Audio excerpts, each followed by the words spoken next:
ಇಲ್ಲಿ ನಾವು integration of e to the power of x brackets open f of X plus F prime of x d x ಈ ಫಾರ್ಮ್ಯಾಟಲ್ಲಿರುವಂಥ ಒಂದು ಪ್ರಶ್ನೆ ನೋಡ್ತಾ ಇದ್ದೀವಿ. ಪ್ರಶ್ನೆ ಅಲ್ಲ, ಸಿನಾರಿಯೋ ನೋಡ್ತಾ ಇದ್ದೀವಿ.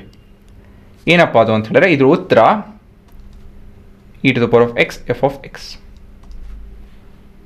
ಸರಿನಾ?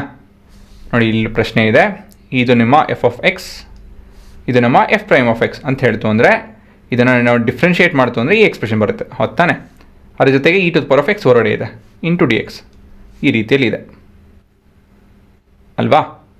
ಸೊ ಇವಾಗ ನಾನು ಇದು ವೆರಿಫಿಕೇಷನ್ ಮಾಡಿ ನೋಡ್ತೀನಿ, ಇದು ಹೇಗೆ ಸಾಧ್ಯ, ಈ ಥರ ಒಂದು ದೊಡ್ಡ ಎಕ್ಸ್ಪ್ರೆಷನ್ನು ಈ ರೀತಿಯಲ್ಲಿ ಹೇಗೆ ಕಮ್ಮಿ ಹಾಕೊಳುತ್ತೆ.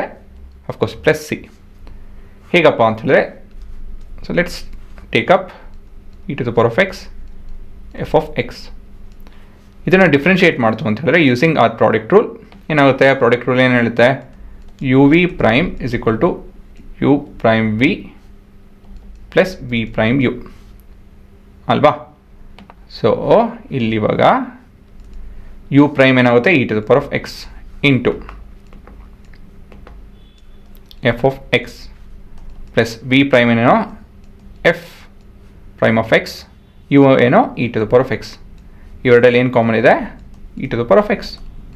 So F of X plus F prime of X ಅಷ್ಟೇ ಅಲ್ವಾ?